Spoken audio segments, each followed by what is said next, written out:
नमस्कार दोस्तों, Hindi dose on demand channel में आपका स्वागत है।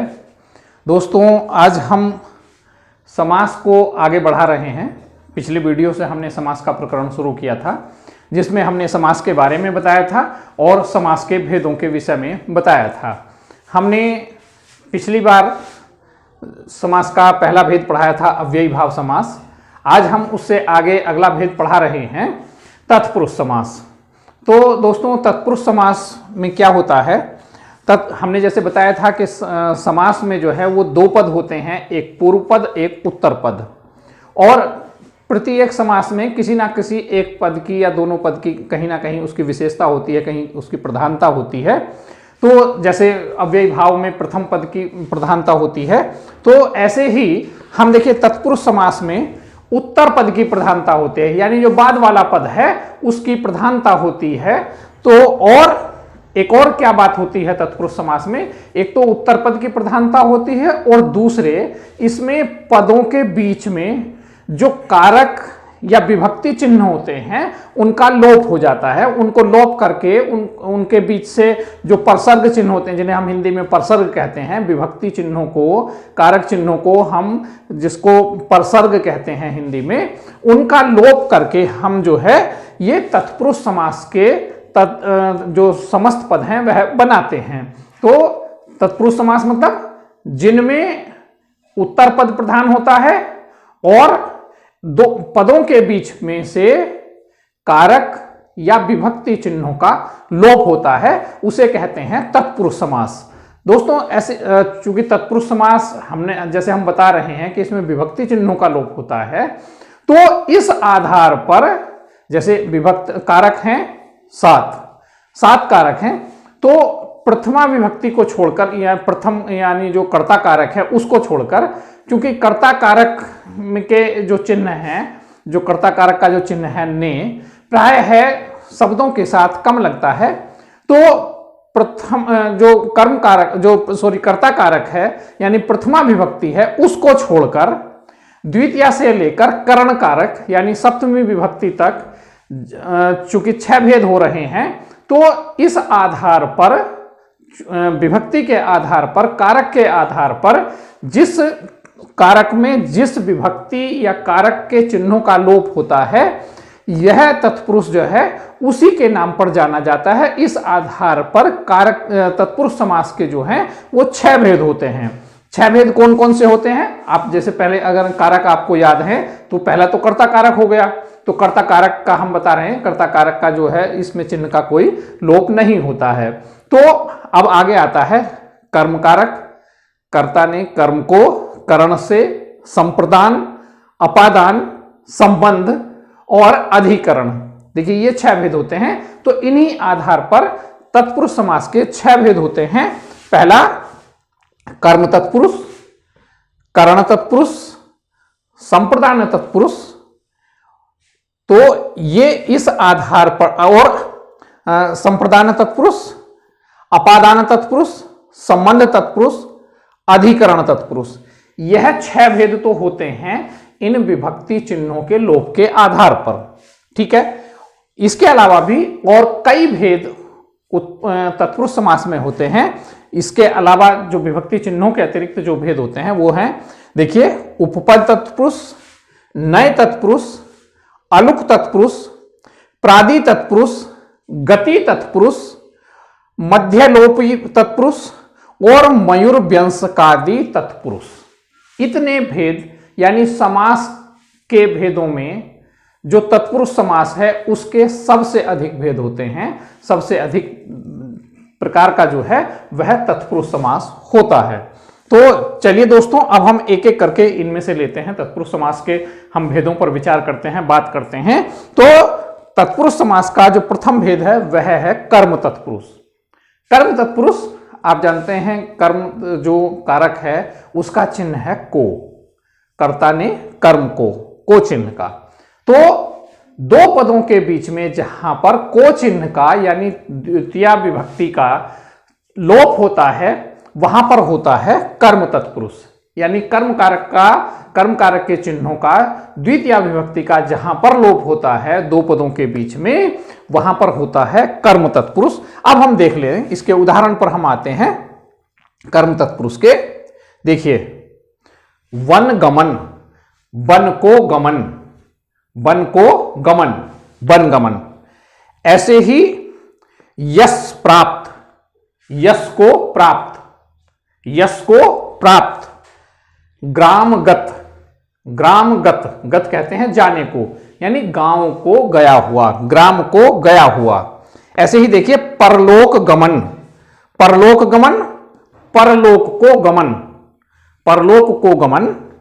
ऐसे ही दिवमगत, दिवम कहते हैं स्वर्ग को, दिवमगत स्वर्ग को गया हुआ, दिवमगत। संस्कृत का यहां ये संस्कृत पद है बिल्कुल, दिवम जो है द्वितीय विभक्ति लग रही है यहां पर, तो दिवमगत मतलब स्वर्ग को गया हुआ। ऐसे ही भय प्राप्त, भय को प्राप्त, भय प्राप्त, भय को प्राप्त। ऐसे ही विस्मयापन्न, विस्मय को प्राप्त, आपन्न कहते हैं प्राप्त होने को, विस्मय को प्राप्त। देखिए इसी तरह से दोस्तों कष्ट भोगी, कष्ट को भोगने वाला, कष्ट भोगी, कष्ट को भोगने वाला। ऐसे ही मरणासन्न, आसन कहते हैं निकट को, जो निकट पहुंचा हो, तो मरणासन्न यानी मरण को पहुंचा हुआ, यानी मरने की स्थिति को पहुंचा हुआ। मरणासन मरने की स्थिति को पहुंचा हुआ, यानी मरण को प्राप्त जो है वह कहलाता है मरणासन्न। ऐसे ही देखिए जैसे हमने ग्रामगत किया था, ऐसे ही शरणागत, शरणागत शरण जमा आगत, शरण को प्राप्त, वह कहलाता है शरणागत। ऐसे ही देखिए दोस्तों एक शब्द है हिंदी में गिरहकट, गिरहकट आप जानते होंगे जेब कतरे को कहते हैं, कट कहते हैं काटने को और गिरह कहते हैं, गिरह कहते हैं गांठ को। तो देखिए दोस्तों ये गिरहकट शब्द कैसे बना है। गिरह जो है, गिरह कहते हैं, पहले लोग क्या करते थे, अपने पैसे रुपया जो भी होता था वह एक जो अक्सर लोग जो है वो कंधे पर एक कपड़ा डालकर रखते थे जिसका मल्टीपर्पज प्रयोग हुआ करता था, कमर में बांध लेते थे या कुर्ता पाजामा जैसे पहनते थे। महिलाएं धोती पहनती, साड़ी पहनती थी। तो वो क्या करते थे, पहले कपड़ों में, वस्त्रों में जेब रखने का प्रचलन जो था वह नहीं था, प्रायः बहुत कम था। तो क्या करते थे लोग, अपनी उसमें कपड़े की गांठ में एक कोने की उसमें रखा चीज को और उसमें गांठ लगा दी, गांठ लगा दी, इसीलिए गांठ को जो है गिरह भी कहते हैं। तो क्या करते थे, गिरहकट। तो लोग जो जेब कतरे हुआ, जिसको हम जेब कतरे कहते हैं, तो वो क्या होते थे, वो मान लिया ये कोने के उसमें वस्त्र के कोने में जो है मान लिया पैसे बंधे हैं, तो बस किसी ने वो चुपके से गांठ काट ली और उसमें से जो रुपए पैसे या जेवर जो भी बंधा है वो निकाल लिया। तो उस गांठ को, गिरह को काटकर, गांठ को काटकर चूंकि पैसे निकाल लिए जाते थे, तो उन काटने वालों को जो गांठ काटकर, जो गिरह काटकर जो पैसे जो वो चोरी कर लिया करते थे, उनको कहा जाता था गिरहकट। और आज इसी गिरह का जो रूपांतरण है वह हो गया है जेब में, पॉकेट में। तो इसलिए हम आज गिरहकट नहीं कहते, क्योंकि गिरह का प्रचलन ही खत्म हो गया। गांठ अब कपड़ों में बांधकर या उसमें वस्त्रों में बांधकर जो है अब चीजें रखी नहीं जाती हैं, गिरह का प्रचलन खत्म हो गया है। अब चूंकि जेब का प्रचलन हो गया है, इसलिए उसे कहते हैं जेब को कतरा, जेब कतरा यानी जेब को कतरने वाला। तो गिरहकट गिरह को काटने वाला, गांठ को काटकर धन चोरी करने वाला जो है वह गिरहकट। उसके हम पर्यायवाची हम कह सकते हैं गिरहकट को जेब कतरा। तो गिरहकट गिरह को काटने वाला, गांठ को काटने वाला। ऐसे ही भयंकर, भयम देखिए यहां भी द्वितीय विभक्ति का प्रयोग है। भयम जो है संस्कृत का शब्द है भयम और इसमें द्वितीय विभक्ति है भयंकर। भयंकर मतलब भय को करने वाला, यानी जिससे भय उत्पन्न हो तो भय को करने वाला वह कहलाता है भयंकर। ऐसे ही प्रलयंकर, प्रलयंकर प्रलय को करने वाला। प्रलयंकर किसको कहते हैं, भगवान शंकर को जो है वो प्रलयंकर इसीलिए कहते हैं, प्रलय को करने वाला, यानी प्रलय लाने वाले जो हैं कौन है, वो भगवान शंकर हैं। तो जैसे भयंकर है वैसे ही प्रलयंकर है। और ऐसे ही दोस्तों जैसे हमने भय प्राप्त किया, भय प्राप्त था शब्द, तो भय को प्राप्त, ऐसे ही प्राप्त करके हम अनेक शब्दों का प्रयोग कर सकते हैं, अनेक शब्द बनाए जाते हैं प्राप्त करके, जैसे भय प्राप्त है, धन प्राप्त है, ग्राम प्राप्त है, ऐसे प्राप्त करके बहुत सारे शब्दों में हम प्राप्त करके इस तरह के द्वितीय यानी कर्म तत्पुरुष के हम बहुत सारे भेद बना सकते हैं, पढ़ सकते हैं। और सुखापन्न, जैसे विस्मयापन्न था, ऐसे ही सुखापन्न, सुख को आपन्न यानी सुख को प्राप्त, आपन्न कहते हैं प्राप्त होने को, यानी जैसे विस्मयापन्न था, विस्मय को प्राप्त, ऐसे ही सुखापन्न, सुख को प्राप्त। तो इस तरह से दोस्तों, इस तरह से जहां पर को का लोप, अब देखिए सब में देखेंगे आप, सब में को का चिन्ह ये आ रहा है, आप देखें सभी में देखिए इन को का चिन्ह आ रहा है, द्वितीय विभक्ति का चिन्ह यहां पर देखिए आ रहा है, ये देखिए, ये देखिए द्वितीय विभक्ति का चिन्ह ये आ रहा है, ये देखिए द्वितीय विभक्ति का चिन्ह आ रहा है। इन द्वितीय विभक्ति के चिन्हों का लोप करके, इनका लोप करके देखिए कष्ट और भोगी का, इन दोनों को करके बना दिया, को का चिन्ह हटा दिया, तो देखिए ये हो गया कष्ट भोगी, है ना। ऐसे ही मरणासन, मरण और आसन में से को हटा दिया तो शब्द बन गया मरणासन। ऐसे ही शरण और आगत में से को हटा दिया तो आ गया शरणागत। ऐसे ही गिरह और कट को जो है मिलाकर हमने को हटा दिया तो हो गया गिरह कट। ऐसे ही भयम और कर को, भयम और कर के बीच से ये हमने को हटाया तो ये हो गया भयंकर। ऐसे ही दोस्तों यहां देखेंगे आप बनगमन, बन को गमन, तो दोनों के बीच में से को विभक्ति का चिन्ह हट गया तो हो गया बनगमन।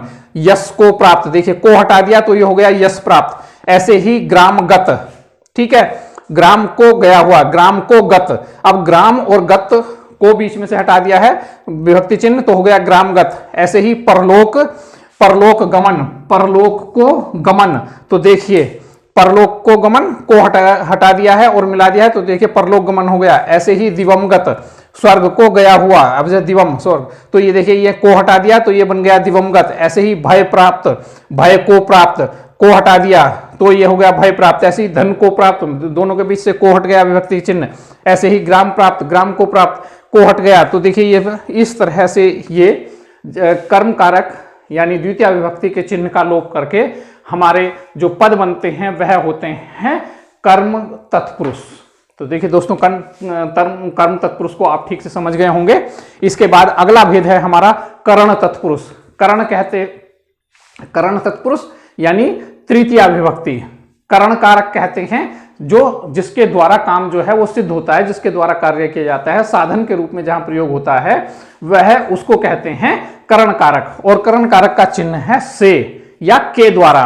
तो देख लेते हैं बेटे दोस्तों, तो जहां पर जिन पदों के बीच में, जहां पर दो पदों के बीच से करण कारक यानी तृतीय विभक्ति के चिन्हों का लोप किया जाता है और मिलाकर उनको संक्षिप्त कर दिया जाता है पदों को, वहां पर होता है करण कारक तत्पुरुष। करण तत्पुरुष उसको कहते हैं करण तत्पुरुष। तो करण तत्पुरुष के हम उदाहरण देखते हैं दोस्तों, जैसे करण कारक के भयाकुल, भयाकुल, भय से आकुल, आकुल कहते हैं बेचैन होने को, यानी भय से जो बेचैन है, भय से जो आकुल है वह होता है भयाकुल। देखिए भय और आकुल, यहां से हटा दिया, उसका करण कारक का चिन्ह हमने ये हटा दिया है से और मिला दिया है तो हो गया भयाकुल। तो देखिए यहां हो गया करण कारक। ऐसे ही कष्टाकुल, कष्ट से आकुल, अब देखिए कष्ट और आकुल के बीच से हटा दिया है तो हो गया है कष्टाकुल। ऐसे ही जन्मांध, जन्म से अंध, जन्म और अंध के बीच से हमने से हटा दिया है तो देखिए दोनों को मिलाकर शब्द बन जाता है जन्मांध। ऐसे ही अकाल पीड़ित, अकाल से पीड़ित या अकाल के द्वारा पीड़ित, अब देखिए यहां के बीच से तृतीय विभक्ति यानी करण कारक का हमने से चिन्ह हटा देते हैं और दोनों को मिलाते हैं तो बनता है अकाल पीड़ित। ऐसे ही कई शब्द बनते हैं, जैसे बाढ़ पीड़ित, बाढ़ से पीड़ित, ऐसे सूखा पीड़ित, सूखे से पीड़ित, ऐसे ही दंड पीड़ित, दंड से पीड़ित यानी सजा जिसको दी हुई हो, सजा से जो पीड़ित हो। तो इस तरह से ये तृतीय विभक्ति यानी करण कारक के चिन्ह का लोप यहां हो रहा है। और देखिए कुछ उदाहरण, गुण युक्त, गुण से युक्त। अब देखिए से, बीच से हमने हटा दिया है और मिला दिया तो गुण युक्त हो गया। ऐसे ही धन से युक्त, अब धन से युक्त में से हटा दिया तो शब्द बन गया देखिए धन युक्त, यानी धन युक्त मतलब धन से युक्त। ऐसे ही सुख युक्त यानी सुख से युक्त। और देखते हैं हम मनमाना, बहुत प्रयोग होता है मनमाना, कि वो तो अपना मनमाना कर रहा है, मनमानी कर रहा है। तो मनमाना यानी मन से माना, मन के द्वारा जिसको मान लिया गया है वह कहलाता है मनमाना। तो से हटा दिया देखिए यहां से, मनमाना हो गया। ऐसे ही कष्ट साध्य, कष्ट से साध्य यानी जिसको कष्ट से साधा जा सके, जिसको कष्ट के द्वारा कष्ट उठाकर जिसको प्राप्त किया जा सके वह कहलाता है कष्ट साध्य। तो देखिए से हटा दिया है और मिला दिया तो कष्ट साध्य। ऐसे ही दुख साध्य यानी दुख के द्वारा जो साध्य है, दुख के द्वारा जिस दुख उठाकर जिसको प्राप्त किया जा सकता है वह दुख साध्य। तो देखिए ये हो गया करण तत्पुरुष। और देखिए रेखांकित, बहुत प्रयोग होता है, अक्सर परीक्षा में होता है कि रेखांकित शब्दों के अर्थ बताइए या रेखांकित शब्दों का संधि विच्छेद कीजिए। ऐसे रेखांकित, रेखांकित मतलब रेखा से अंकित, यानी जिनके नीचे रेखा खींच देगी वो रेखा से अंकित, रेखांकित से हटा दिया है। ऐसे ही ईश्वर प्रदत्त, ईश्वर से प्रदत्त यानी ईश्वर से जो वस्तु प्राप्त हुई है, ईश्वर के द्वारा जो दी गई है वह कहलाती है, यानी प्रदत्त कहते हैं प्रदान करने को। ईश्वर के द्वारा जो प्रदान की गई है, से के द्वारा देखिए हटा दिया है तो ये हो गया है ईश्वर प्रदत्त। ऐसे ही प्रकृति प्रदत्त, ऐसे ही बनता है देव प्रदत्त, ऐसे ही वो शब्द बनता है प्रकृति प्रदत्त जो है, मतलब देखिए से हटा दीजिए, प्रकृति प्रदत्त, प्रकृति के द्वारा प्रदत्त। ऐसे ही देव प्रदत्त, देवता के द्वारा प्रदत्त। तो इस तरह से ये शब्द बनते हैं हमारे। इसके अलावा भी देखिए कितने शब्द बनते हैं, और भी हम कुछ उदाहरण हैं वो देख लेते हैं। जैसे मद शून्य, मद कहते हैं नशे को, मद शून्य, मद से शून्य, तो मद शून्य। ऐसे ही शून्य लगाकर हम बहुत सारे शब्द बनाते हैं, जैसे विनय शून्य, जिसमें विनय से शून्य यानी जिसमें विनय ना हो, और ज्ञान शून्य जिसमें ज्ञान ना हो। ऐसे ही विद्या शून्य, विद्या शून्य, विद्या से शून्य। ऐसे ही धन शून्य, धन से शून्य। ऐसे ही बुद्धि शून्य, बुद्धि से शून्य। तो ये देखिए शून्य वाले शब्द जितने होते हैं वह सब तृतीया विभक्ति यानी करण कारक के उदाहरण होते हैं, करण तत्पुरुष के उदाहरण होते हैं। ऐसे ही मदमत यानी मद से मत, यानी मद से जो पागल है, मद के द्वारा जो पागल है, नशे में जो पागल है उसे कहते हैं मदमत। ऐसे ही देखिए बाणहत, बाणहत, हत कहते हैं मारे गए को, बाण, बाण के द्वारा हत यानी बाण से जो मारा गया है वह बाणहत। और इसी का देखिए दो शब्द हैं, ध्यान रखिएगा।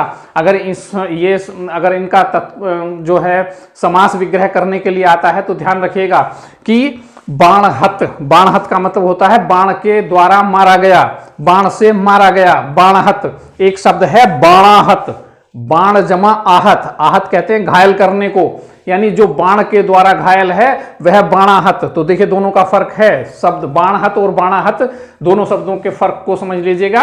अगर ये दोनों शब्द आते हैं तो इसके विग्रह में जो है वो कहीं कोई गलती नहीं करनी है। ऐसे ही सुखोपविष्ट, सुखोपविष्ट, सुख जमा उपविष्ट, देखिए संधि भी होती है, हमने बताया। चूंकि समास भी जो है संधि प्रत्यय उपसर्ग की तरह यह शब्द रचना का भेद है। शब्द सुखोपविष्ट, सुख से उपविष्ट। ऐसे ही दुखोपविष्ट हो गया, दुख से उपविष्ट। ऐसे ही धनहीन, धन से हीन, धन से हीन यानी धनहीन। ऐसे ही हीन करके बहुत सारे शब्द बनते हैं, धनहीन हो गया, सुखहीन हो गया, गुणहीन हो गया, रागहीन हो गया, मानहीन हो गया, गंधहीन, गंधहीन, रंगहीन, यानी हीन करके जितने भी शब्द बनाए जा सकते हैं वह सब के सब करण तत्पुरुष के भेद होते हैं। ऐसे ही दोस्तों नख भिन्न, भिन्न कहते हैं काटने को, नख भिन्न, नख भिन्न कहते हैं जो नाखून के द्वारा जिसको काट लिया गया हो, जो नाखून के द्वारा जिसको काटा गया, नख भिन्न। ऐसे ही भिन्न करके भी अनेक शब्द बनाए जा सकते हैं, जैसे दंत भिन्न, दांत से काटा गया। ऐसे ही छुरिका भिन्न, छुरिका कहते, छुरिका आप जानते हैं, छुरिका भिन्न, छुरी से काटा गया।